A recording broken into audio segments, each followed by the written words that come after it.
By going through the temple and by adhering to various regulations, such as abstaining from tea or coffee, paying a substantial portion of your income to the Mormon Church, and giving free labor to various church-run organizations, the worthy Mormon can become a god himself in the life hereafter, ruling over his own planet with a number of goddess wives. So you can see why the temple is so important to the Latter-day Saint. Because if he is worthy to go into the temple and there receive the sacred ordinances and covenants and keep them, he can eventually grow into becoming a god himself.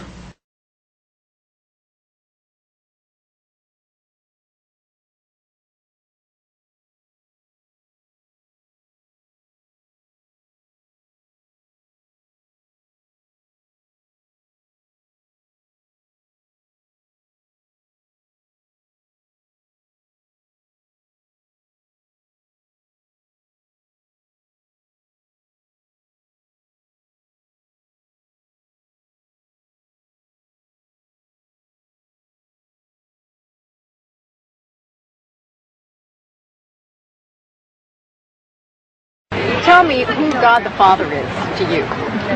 He is like you and I, every human being on the face of the earth. Oh, is he a man? Yes, he is. How did he get to be God? I don't know. Yeah, he's perfect in every way. So if we are perfect, can we become like God? Yes, ma'am. This sounds like science fiction or Greek mythology. Would you say that the average Mormon believes these things? Absolutely. Yeah. Floyd C. McAlvin, author of the bestseller, The Mormon Illusion. They believe that God eternally progressed, that once he was a man and then he became God. From that comes their doctrine that all can progress to be gods. For instance, in Articles of Faith, they have this by Talmage, that as man is, God once was. As God is, man may become. So their whole doctrine flows from this, about becoming gods. Again, you have to understand the peculiar belief evolving around the Mormon temple marriage. They believe that their godhood is tied to eternal exaltation through the marriage and through the family unit. The Mormon Church teaches that in order for me to become a goddess, I needed to marry a Mormon man in good standings with the church. And without a husband that could take me through the temple, I wouldn't be able to go to heaven and be with my Heavenly Father. According to Mormon theology, husbands and wives who have successfully achieved godhood will be required to populate their own planet by procreating as many spirit children as possible.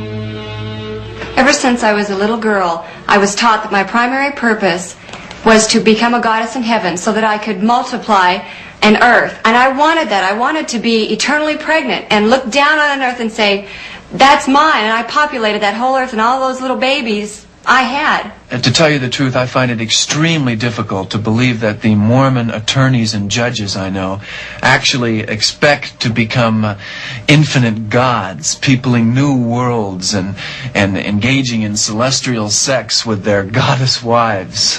Why don't you ask them?